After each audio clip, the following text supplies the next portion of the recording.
Good evening. Welcome, everybody.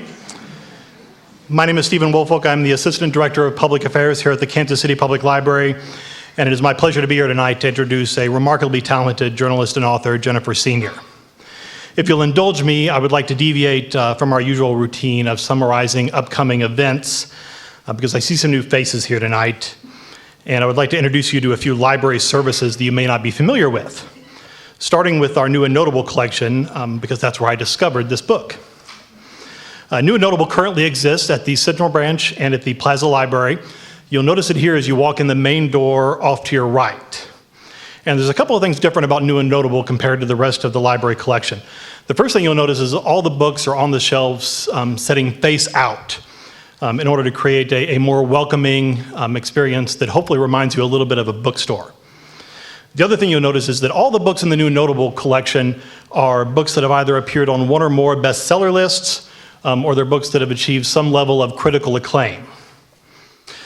We also treat the collection a little bit differently. Checkouts are limited to 14 days and nobody can place any holds. The reason we do that is because we want people to be able to come in, browse the collection, and be likely to find something they've been wanting to read on the shelf, ready to take home and read that day. So I'd encourage you when you leave tonight, take a look. I think you'll be impressed with some of the books that you find there. The library is closed on Thursdays, but if you have a library card, you can still check something out using our self-checkout machines. Secondly, everybody probably had one of these in their seat. This summarizes our digital offerings. These are all things that you can access from anywhere in the greater Kansas City area, so you don't have to be at the library to use them. You can check out ebooks and audiobooks with Overdrive. You can stream movies and TV shows with Hoopla. Freegal is really cool. You can download 5 songs a week from the Sony Music catalog that are yours to keep. They're not streamed, they're not borrowed, they're just yours to keep. And as I said, all of those are available for free using your library card from home. Now, I know what you're thinking. This is really cool. I don't have a Kansas City Public Library card. And you did just tell us that the library is closed. That's okay, never fear. I have 3 of my favorite librarians are here tonight. Katie Stover, Andrea Ellis, Crystal Ferris. They're gonna set up right outside here tonight.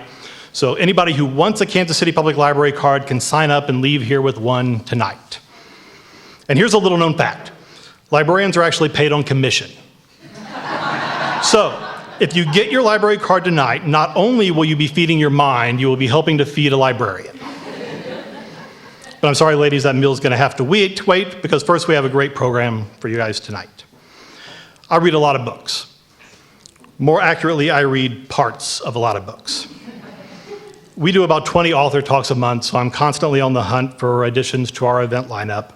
More often than not, I read the jacket, maybe a review or 2 if I can find one. Then I'll read a chapter, make my recommendation, move on to the next book. Occasionally, though, a book is so good that I have to finish it. And about 30 pages in, I knew that All Joy and No Fun was one of those books. What did it was a passage in which one of the parents Jennifer interviewed for the book was arguing with her son. And I don't do this very often, but I'd like to read it because it really resonated with me. She looks at him assessingly. "You were up too early, huh? Okay, no swinging." She decides to change both songs and tactics, turning her son right side up and holding him in a koala hug as she finds a beautiful Spanish ballad. They start to slow dance. It clicks. The music forms a cocoon around them, as if I'm not even there. Abe melts into his mother's shoulder. She breathes him in. No paragraph in the world can do full justice to these unexpected moments. They're sweet little bursts of grace, and they leave sense memories on the skin. The smell of the child's shampoo, the smoothness of his arms. That's why we're here, leading this life, isn't it? To know this kind of enchantment? The question is why such moments, at least with small children, often feel so hard-won, so shatterable, and so fleeting. I knew at that point that I was going to finish this book, and I'm so glad that I did, and I'm so glad that we have Jennifer here tonight. Because there's a certain comfort to be found in knowing that other parents share your pain. That you are not the only one who is bored out of his mind after an hour of playing tic-tac-toe with a 5-year-old. And that they share your joy. In what other context can a 40-year-old man come home from work and justify leaving household tasks undone so that he can spend some quality time playing superheroes? All Joy, No Fun has been on the New York Times bestseller list for 6 weeks, and Jennifer recently spoke to crowds at TED and the Sydney Opera House. She is a contributing editor at New Yorker magazine, where she writes profiles and cover stories about politics, social science, and mental health. All Joy and No Fun is available for sale right outside tonight, and I would encourage you to purchase it from our friends at Barnes & Noble. I'm sure Jennifer will be happy to sign copies following the event. Now, please welcome me and welcoming to the Kansas City Public Library, Jennifer Sr.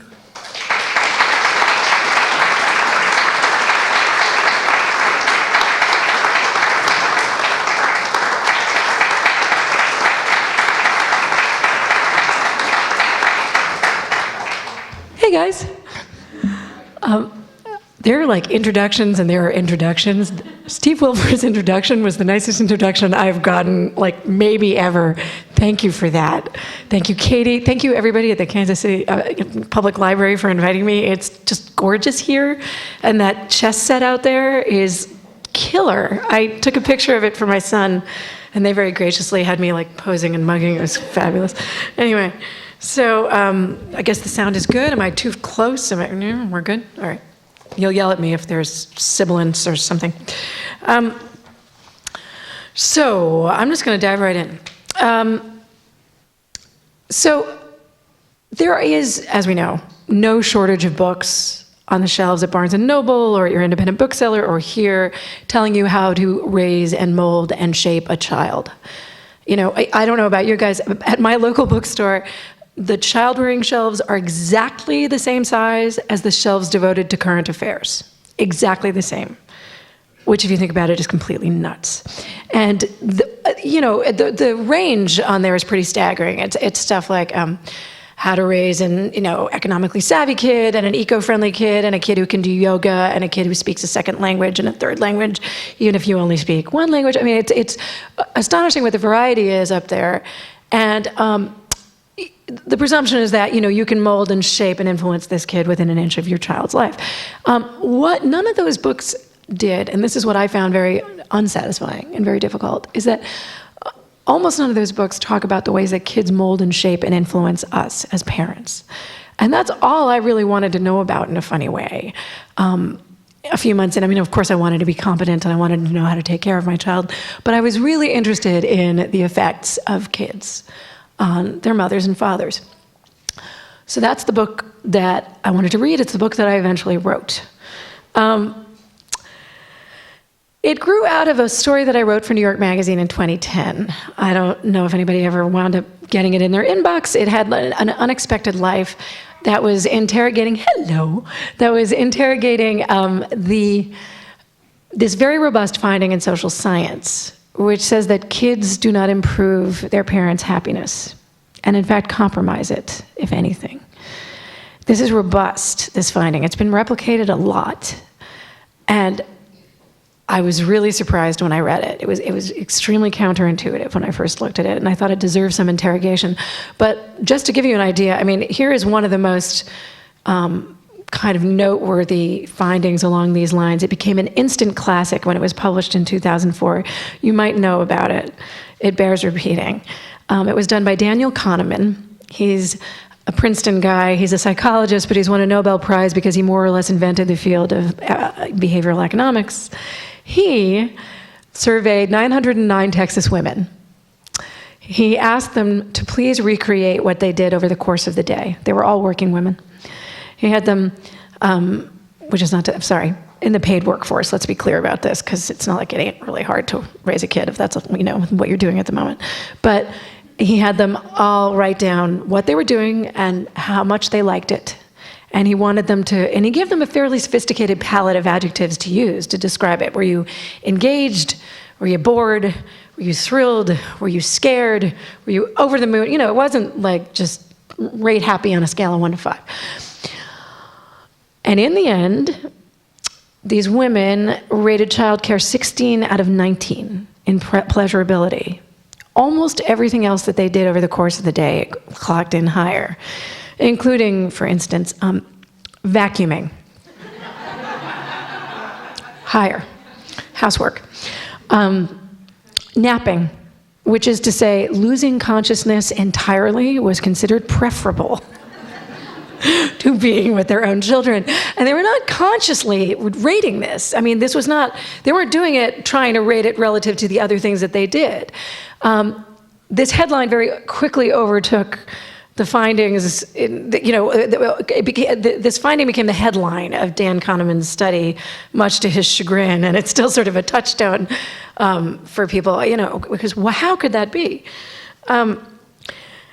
This study in particular, because its design methodology was sound and because Dan Kahneman is no slouch, because he's a smart guy, it wasn't just a fly-by-night kind of design, made me want to do two things. It made me want to do a very deep dive into the data and the research about how kids affect their parents. And there's a lot of it.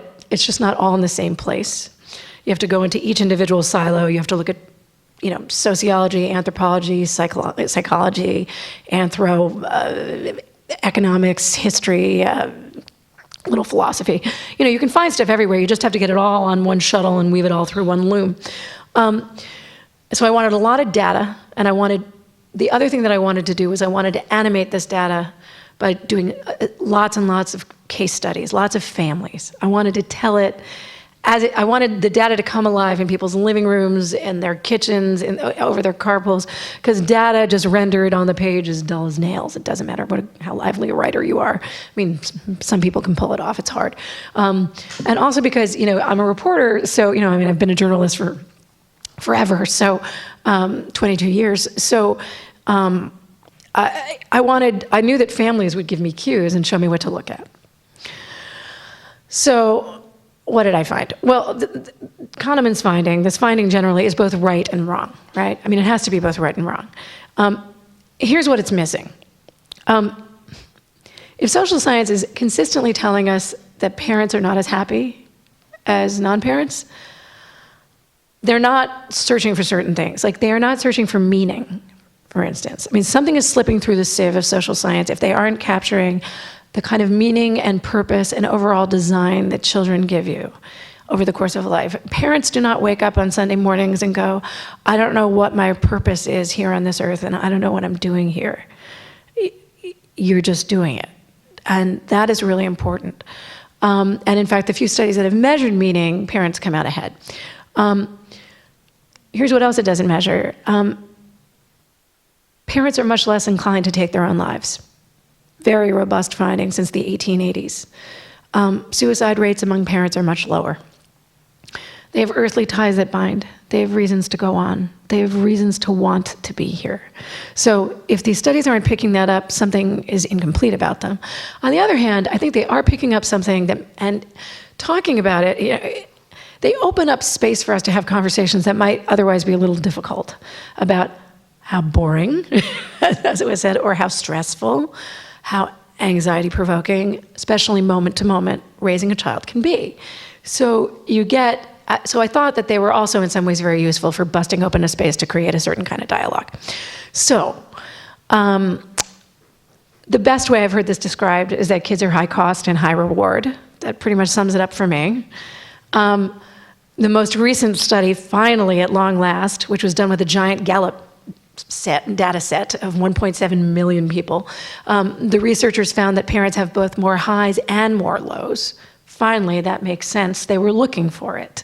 And that, I think, tracks much more closely with parents' experience, that you sort of recruit from a bigger emotional range, right? But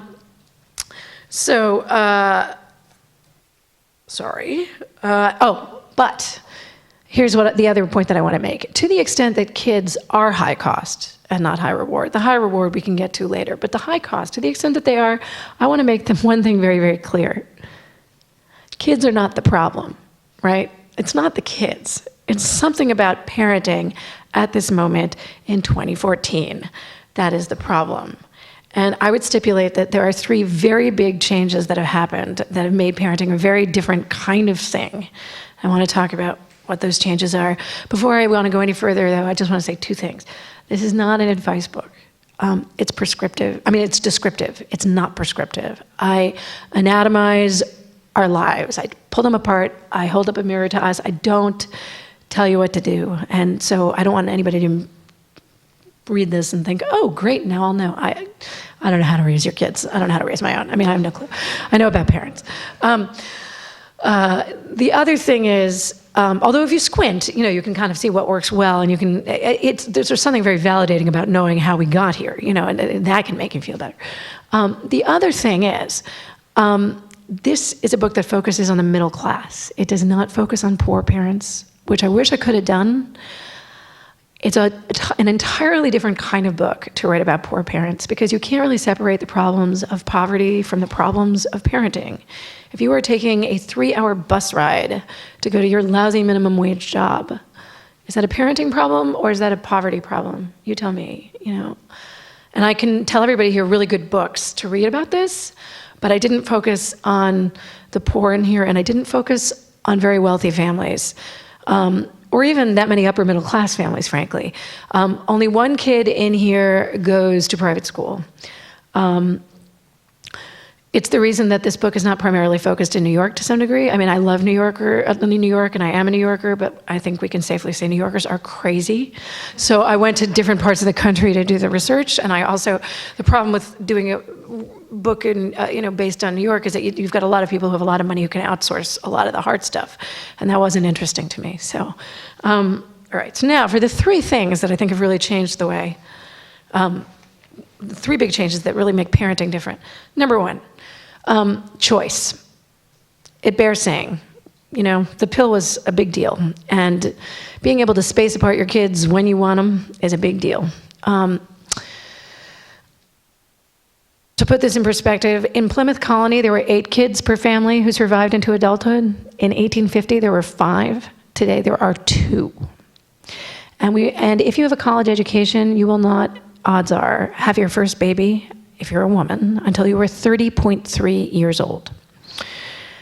So, number 1, that's an awfully long time to wait. Right? And so you invest a lot in this experience. I mean, a lot is riding on this. You have been waiting to do this, and you are assigning a lot of value to it. And it's not unlike sort of what Jane Austen heroines did, how they thought about marriage. Like, they are just racing toward this thing. So, but here's the other thing. You have had 10 years to yourself before your first child comes along, statistically, right? Irma Bombeck wrote in 1983 a line that I still think is very relevant. She said, "I have not been alone in the bathroom since October." And I mean, imagine making it until 30 and then never getting the bathroom back. That is a really big deal, right? And also, I mean, just if we only have 2 kids now and not 5 or 8, we assign a much higher value to each child. This is just the basic scarcity principle, at play here. This is the economics of scarcity. The fewer and the rarer, the fewer of something that we have, the rarer it is, the more valuable we find it. So having 2 kids, we invest a lot in the idea of these 2 kids and what we do, right?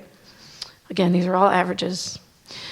The second thing that's different, we work different, right? And I can think of 2 major ways in which we work different, because if we work different, we're going to parent different. Number 1, it used to be that if you got a phone call from your workplace in the middle of dinner, that meant one thing. You were a doctor. That was it. That was the only possible explanation. And now we get emails and text notifications and whatever. I mean, we can be plagued by our work all day long, all night long, all weekend long, which means that we can feel guilty all weekend long and all night long.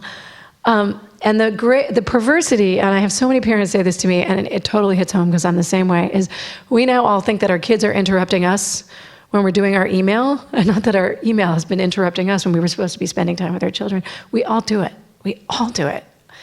I am horrible at it, especially because I write for a living, so I love email. And so anyway, the other way that we work different, obvious, but again, worth saying, more women are now in the workforce than ever. In 2012, women's workforce participation even briefly overtook men's. And you would think we would have good scripts and rules and norms for how to divide the chores at home, now that both mom and dad are breadwinners, and we don't. And so we fight about that a lot. And it seems to be the number one thing that couples fight about if they have kids. It is not sex, it is not money, it is not annoying habits, it's not friends who you can't stand or in-laws, it's chores. And both mothers and fathers have legitimate gripes in this way. So that's number 2. The third thing, and this to me is actually the most significant thing and something that people do not consider, which is that historically, the role of the child and our role as parents has completely changed. The sheltered, education-focused childhood only really started post-World War II. Before that, kids worked. It was not ethical. It was kind of, in many cases, it was actually quite Dickensian. But it was what it was. And there was a certain kind of economic sense that it made. You provided your kid with food, clothing, shelter, moral instruction, whatever else. And, and maybe train them for their future profession if you had a farm or whatever,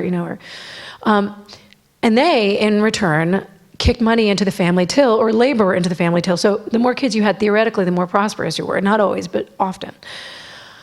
Sometime during the Progressive era, we understood that that was an awful idea. We banned child labor, and that was right. And in the 1930s, there was the Depression. People generally weren't working. In the 1940s, the boys were off at war, so kids were working again. But by the 1950s, these the kind of sheltered childhood as we know it began. And that changed everything, because kids went from being our employees more or less to being our bosses. Not quite overnight, but over a very short period of time. In the 1950s, it was kind of okay, because income inequality in the United States was not overwhelmingly horrible. One person could work and support a family. The US was not yet a very competitive place, but by the 1970s, wages were stagnating. By the 1990s, the world was globalizing, and before we knew it, we thought, and I think in some cases, it's a real deep-seated fear response, oh my God, if my kid is not a super kid, he will not be able to get, or she will not be able to get a toehold in the same middle class that I enjoyed, that my grandparents enjoyed. It takes a lot more. And that's awfully costly. And it's not just costly in terms of our time, in terms of our money, but also our time. Today, mothers spend more time with their kids than they did in the 1960s. And whenever I say this, people say that can't be right.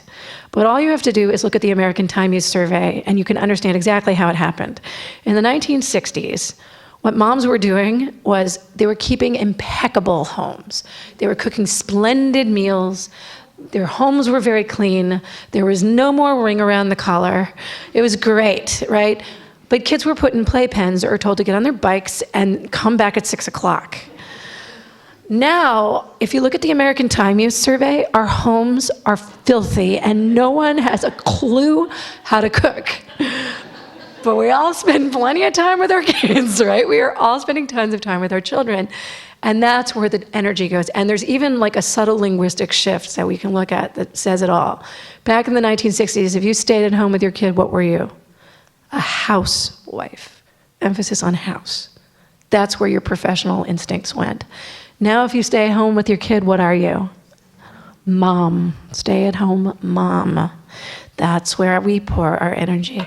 And I just want to point out, kids, I don't want to, kids are still working. I don't want to trivialize, because they're working really, really hard.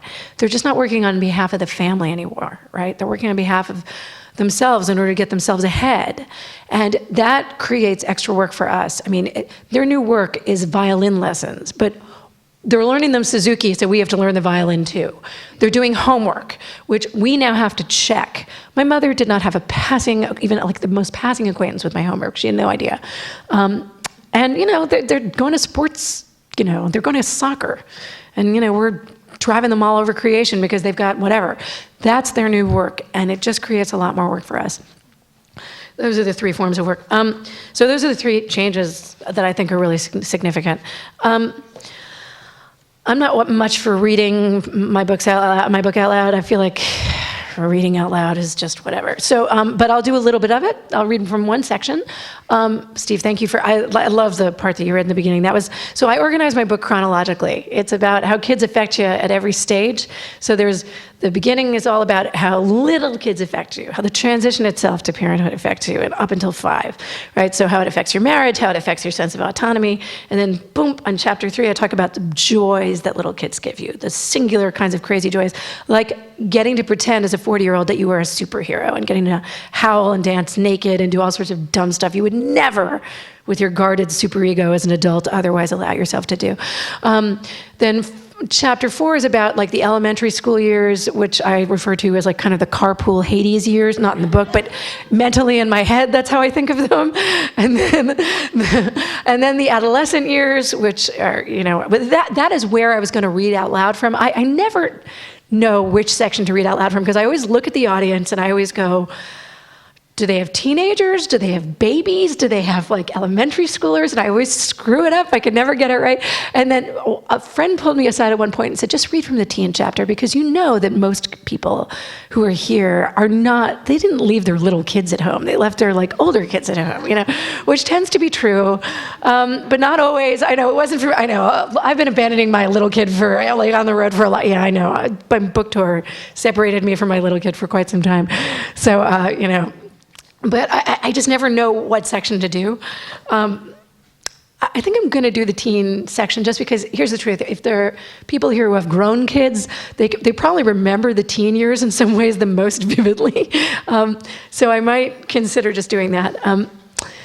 Here is the amazing thing that I discovered about the effect that adolescents have on their parents. The crisis is just as acute for parents as it is for adolescents to be an adolescent. Like adolescence is worse for moms and dads in some ways than for the kids themselves. Not always. I don't want to trivialize how hard adolescence is. It can be a real bear for some children. It can be awful.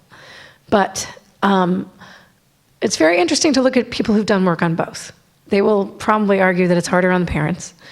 And they've got graphs and data to show it. The reason goes something like this.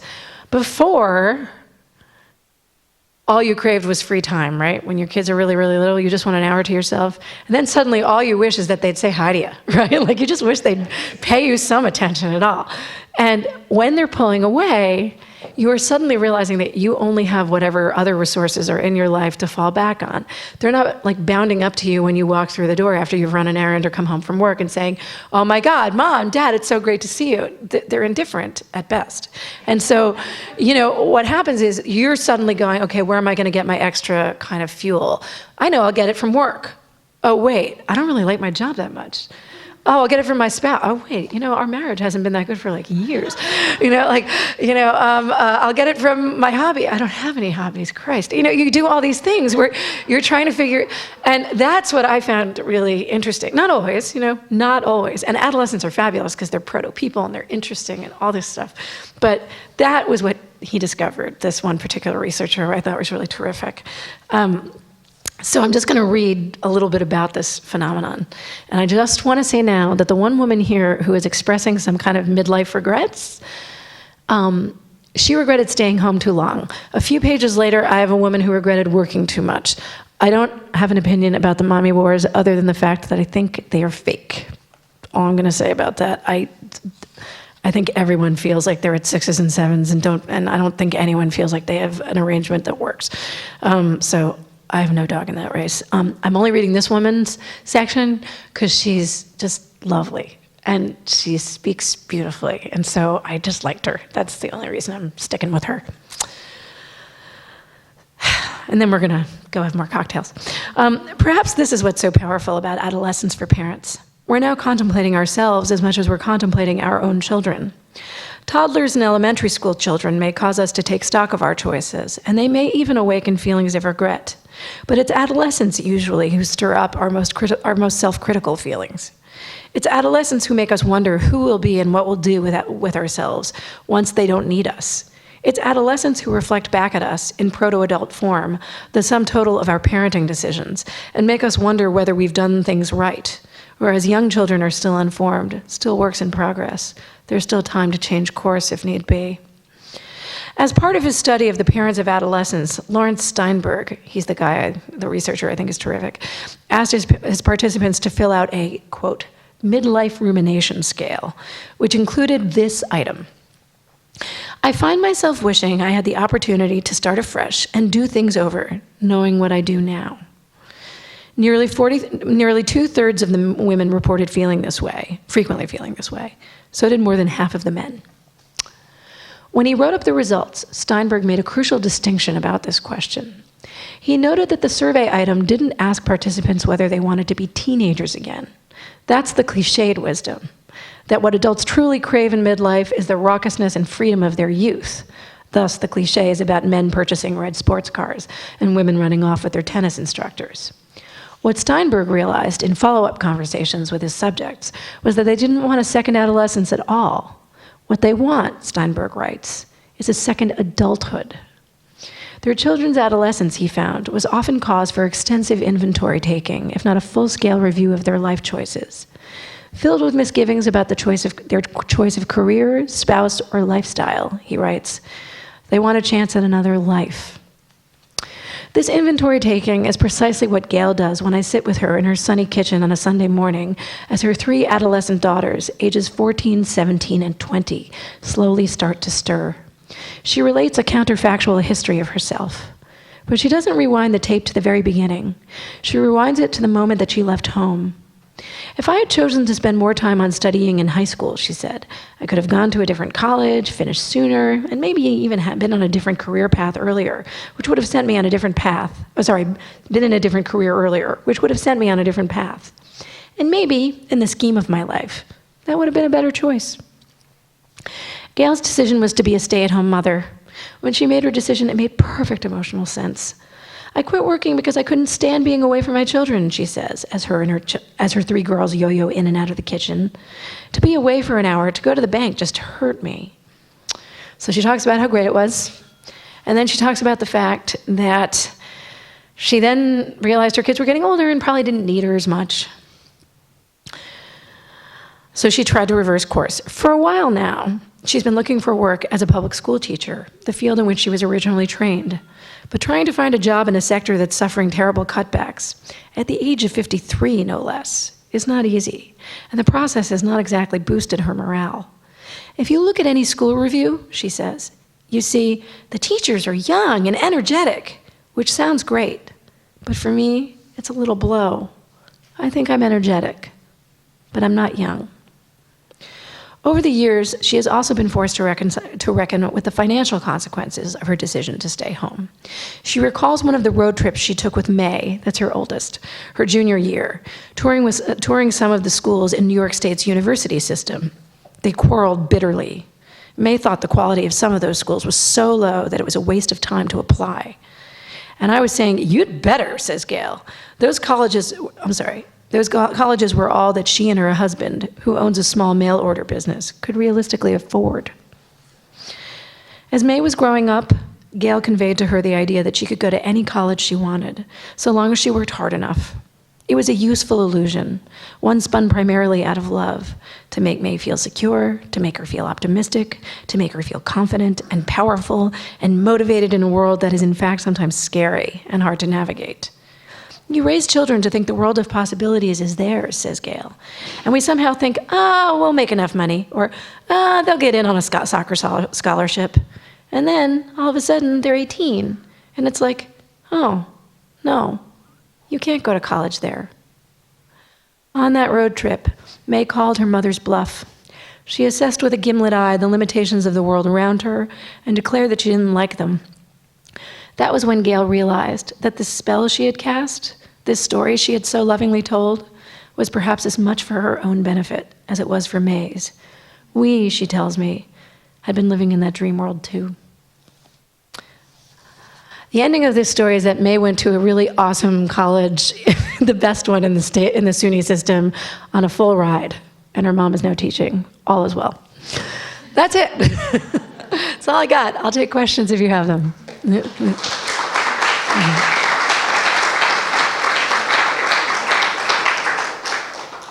Yes.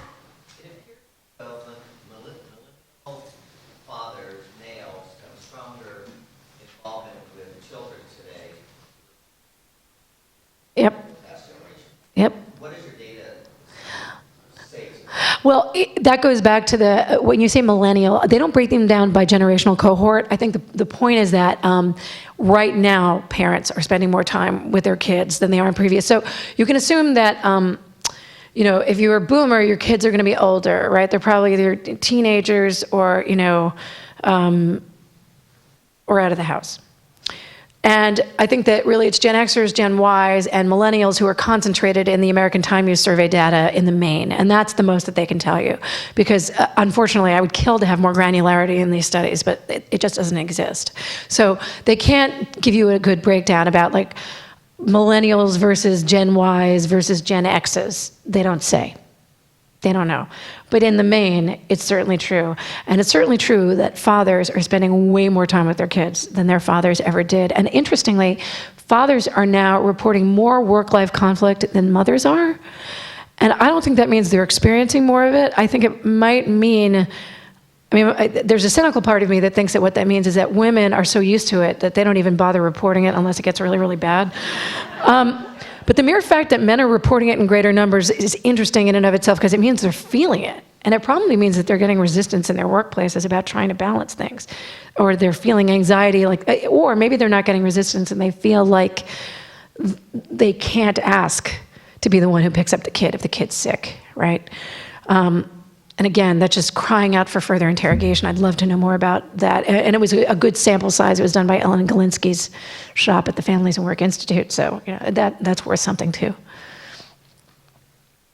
Yeah. Knowing all this, you still chose to have a child? Hell yeah. Kids are awesome. They're fantastic. So here's the part. I didn't talk about all the joy stuff, right? And I've got a lot in here. But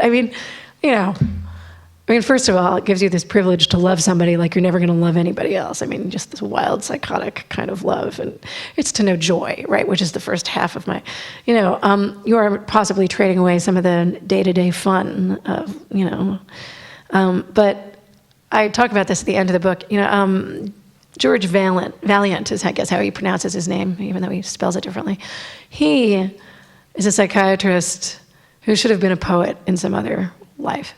And he has written a lot about joy versus fun. And he talks about fun as this kind of thin, this kind of emotionally thin experience, that it's, fun is eating a Snickers bar. Fun is something that's ephemeral, and it makes you feel good.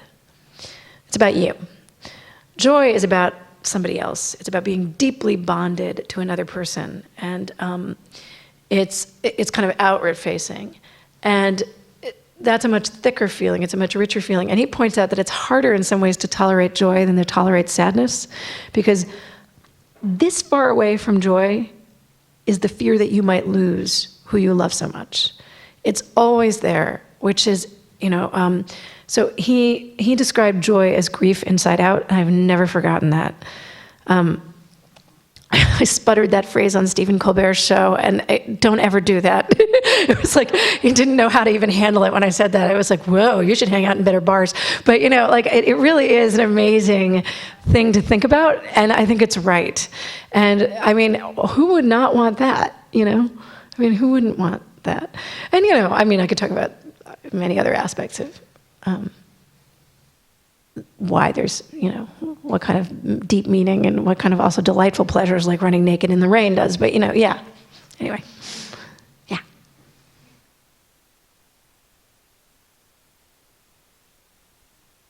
Yeah. Oh, sure. So I almost read aloud the fight that Angie and Clint had. That was the part I was going to do. And now maybe I should have. Oops. So here's the thing. So moms, thank you for asking that question. And thank you for reading my book. So the moms tend to, well, here's what moms do. First of all, they experience home sort of as a video game with like flying debris coming in at every,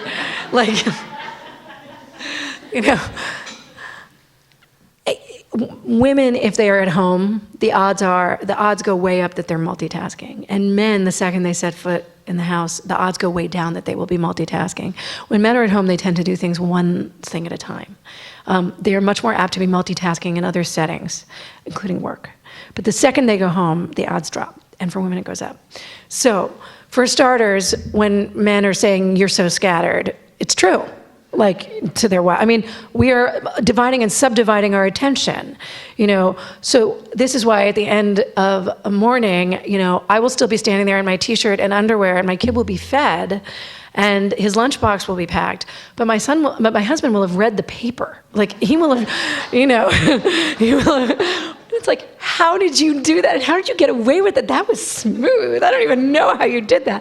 But I'm like doing 7 things. I'm like entertaining my kid and playing with him and like checking his homework and like getting the Cheerios. And Mark has read the paper. He has also talked to the kid. He's made nice small talk. It's all been good. But it's different. And so women still spend twice as much time doing childcare as men.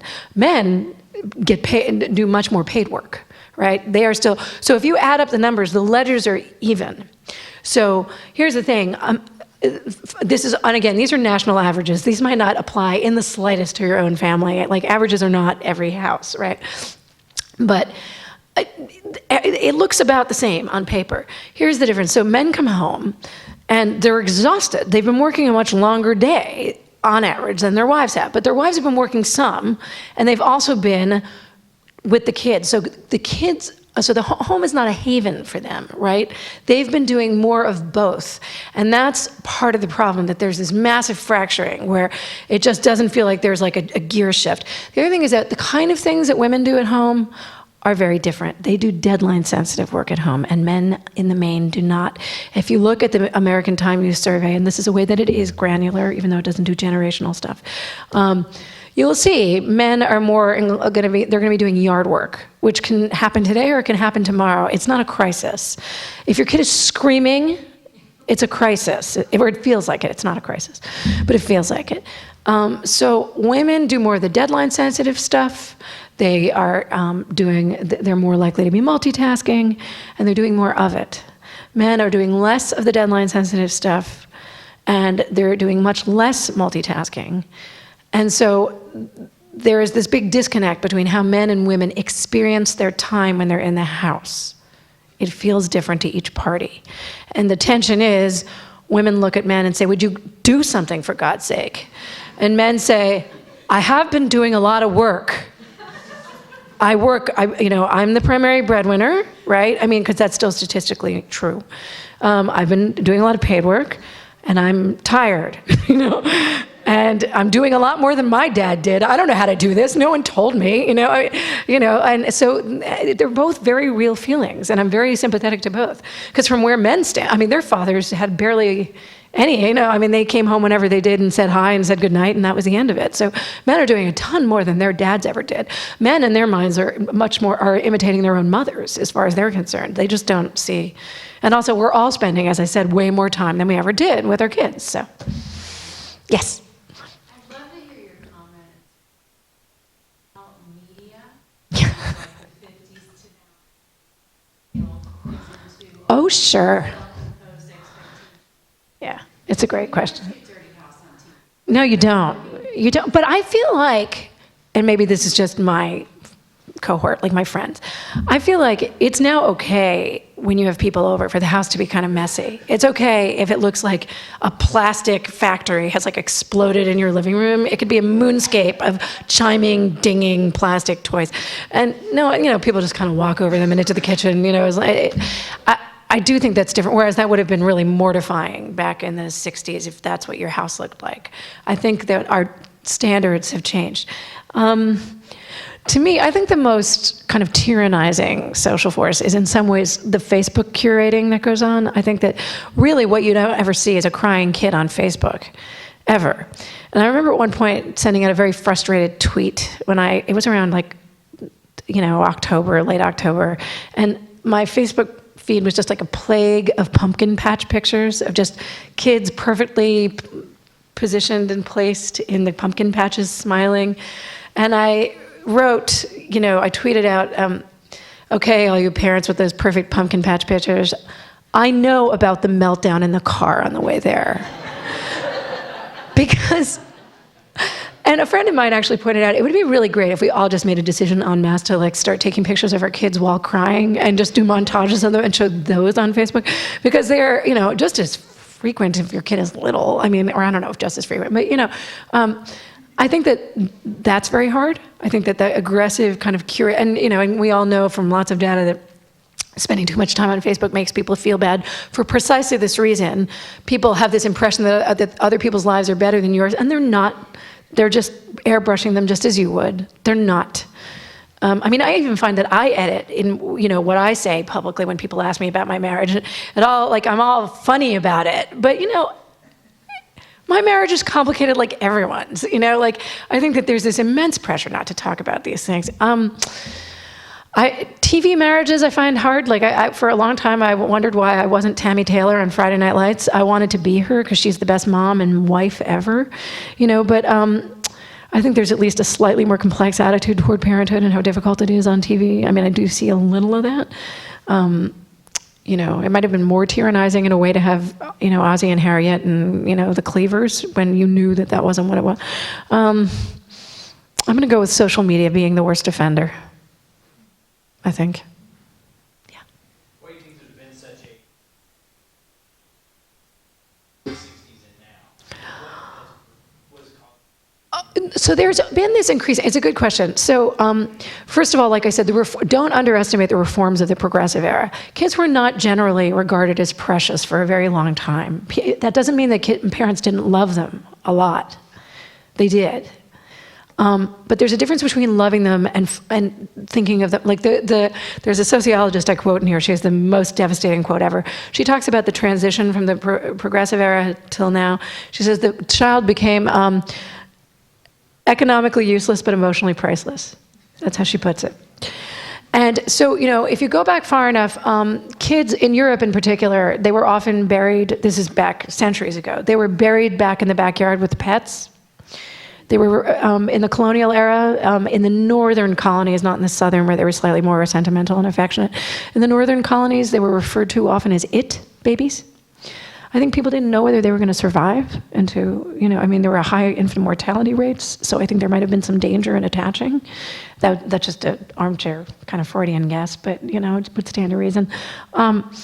Rousseau had this kind of romantic idea of what children were, that they were beautiful innocents and all that stuff, but that was like an idea, a philosophical idea that kind of first took shape in the beginning of the 18th century, but it wasn't by any means like what people thought in any kind of mainstream way.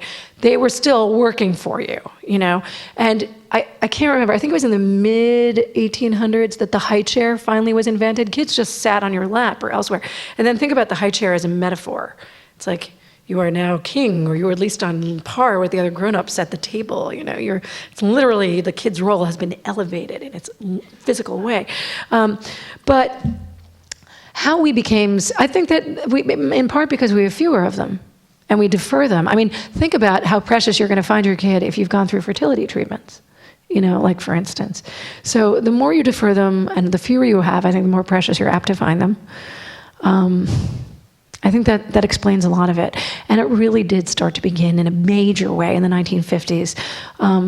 This one novelist who was also kind of a semi-sociologist, his name was William White, and he wrote The Organization Man, he immortalized the man in the gray flannel suit.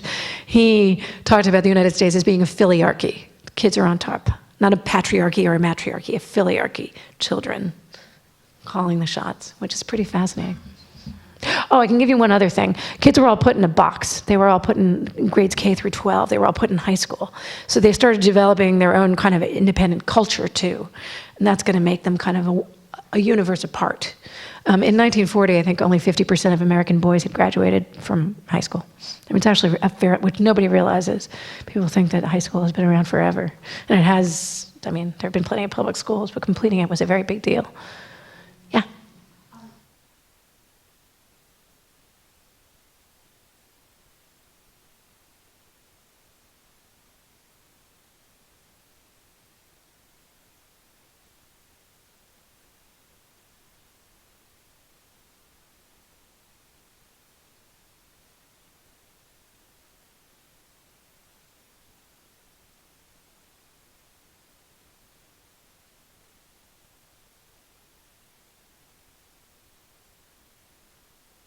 It's not a how-to. No, it's what I would say, so there were two, you're asking two separate questions, they're both great. So the first is just like, what is this thing, right?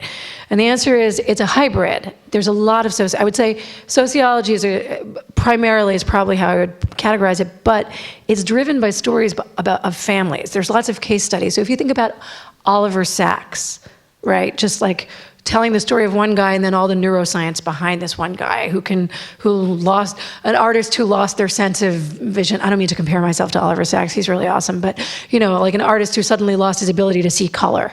What the science is of that and what the experience was of the artist, that's what this is. It's looking at a family in a particular moment in time, experiencing a certain phenomenon. You get to know all of the families very well. You get to know the characters very well. There's one woman in here in particular who raises her grandson because her daughter dies, who's 67, who appears throughout the book, and you get to know her very well. And so I would say that it's like sociology mixed with case study, with portraits of lives, right? That's the way I would say. And there's some history in there. There's some philosophy and religion and other things woven in, but that's what I would say you get. You get to know families.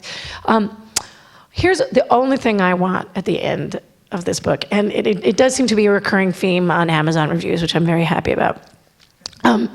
I feel validated and less alone when I read this. Oh, I'm not the only one who feels this way. Oh, they're feeling that too. Son of a gun. My husband and I just had that same argument 3 nights ago. I didn't know that. I think that there's just something about being able to identify with other people's stories. It's immensely powerful. And in some ways much, easier than talking to a therapist. You just can sit there and say, because there's no body of norm knowledge on our experiences as parents. It's curated, it's filtered through media, it's filtered through all these idealized platforms or through really dull academic text. There's nothing that just sort of shows what it's like. And everybody at some point or another is terrified that they are at some icy cold nether region of a bell curve rather than in the center. They just don't, they think that they're there or there and not here, which is by definition what bell curves are mostly. We're all in the main big blob and the lump. So that answers the question. Yes, ma'am.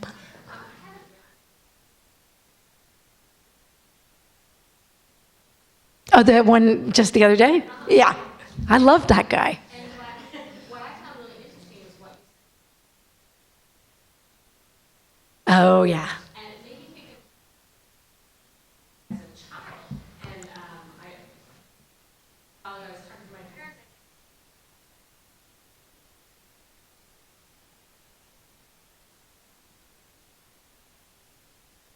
Ice cream sundaes on Sunday.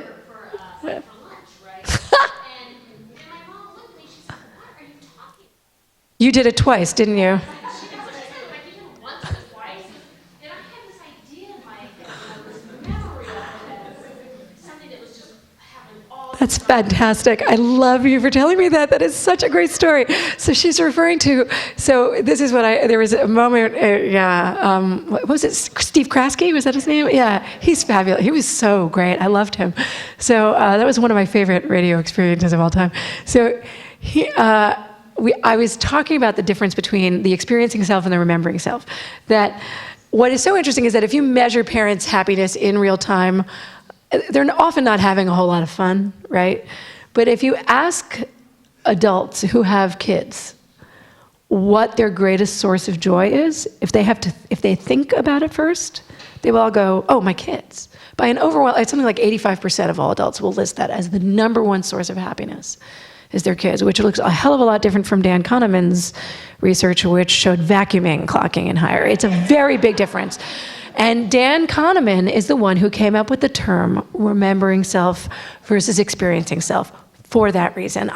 He knows that there is just this huge difference between how we live something, our experiencing self is going through it in real time, and how we recall it. And things that were terrible can live on in this privileged kind of place in our memory, in this suspended halo of wonderfulness, even if it was terrible at the time. So and then I was talking about being with my kid when he was sick, because that's the example that always comes to mind. And I don't know if you guys heard this, but so forgive me for those who heard the radio interview, but I mean, how many times do I remember like just being like, oh, please go to bed, or oh God, I just want you to be like sleep through this fever, oh God, oh God, oh God. And at that moment, it was painful. But now all I remember is the sensation of his legs around my middle and his arms around my neck. That's it. That's all. I remember just feeling like I was a tree and he was a koala bear. That's all I got. And I mean, so it's already transformed. And what I do, this is a life hack that I do, I write down everything funny that he says at the end of the night, and I take more videos. I'm not sentimental, but I take all these videos now, because I want my remembering self to be optimized so that I can get into bed and look at all the funny stuff and take pleasure in it and reread it. And I'm not that great at being an archivist. I try. But, you can share it with your spouse, and that's good, because then you're sharing something fun, and yeah. Anyway. Yes? Last question. A lot of the book revolves around these groups of parents, primarily mothers, that are coming together to discuss what's going on in their lives. And the book fulfilled a lot of that. Honestly, with the book that you make have talking to other parents in everyday life. But I wonder if you can speak to the importance of having those honest conversations with other parents. Yeah. Relate to them. So, I think you're referring in large part to that amazing state program in Minnesota, the Early Childhood Family Education Program, where the parents get to first they go to a group kind of class with their kids, and everybody plays with the kids, with professionals, and then the parents leave the kids with those professionals and disappear into a room and just talk among themselves. An instructor is there, and the instructor makes it totally safe. You can say whatever you want. This is state-funded in Minnesota. It's kind of an astonishing program. Your kid has to be 5 or under, and it costs almost nothing. And I wish it could be replicated 49 times, because it's terrific. And what's problematic, if you want to talk about media again, a lot of the threads on some of the big parenting sites can get ugly. With anonymity, as Louis C.K. has pointed out, with anonymity just comes a remarkable ability to be cruel, and you can just judge things that you know nothing about. I sometimes I don't know how to address that en masse. I think everybody would be, Shirlane McRae, who is the First Lady of New York, she's married to Bill de Blasio, gave an honest interview to my colleague Lisa Miller in New York Magazine and said that she found being a mother really hard at first. She couldn't spend all that, she said she was just kind of shell-shocked, and that she found it hard to be around her kid all the time. She was 40 when she had her first and second, and then 43 when she had her second or something. And the Post jumped all over her and ran a headline saying, "I was a bad mother." And that's not what she said. What she said is that she found the transition hard. And I just wrote this, I was just filled with venom. I just wrote this, immediate, kind of blog response, just filled with rage. I think that it is important to keep bringing these things up. And by the way, no less than Benjamin Spock has pointed out that parents get bored. Benjamin Spock, writing in the 1960s, I quote one of the times that he did it in my book, but I had 4 quotes of his talking about boredom. I had a healthy selection of quotes in which he discusses parental monotony. I think the one that I wound up choosing was the relationship, nature never intended the relationship between mother and child to be so exclusive. And that every parent might find it boring every once in a while to be with their kid. He used the word boring. He used the word monotonous. He used the word boring. And I don't know how this stuff all became verboten. And now if you buy a child rearing guide, it's like you're given 2 choices. You can either be ecstatically over the moon about the birth of your child, or you can be suffering from postpartum depression. You can't be anything else, and it drives me around the twist. I can't stand it. But a point I didn't make in my book, and I wish I had. But, I think we can, the most you can get, transparency in Facebook, I don't know, maybe that's one thing. Anyway, thank you.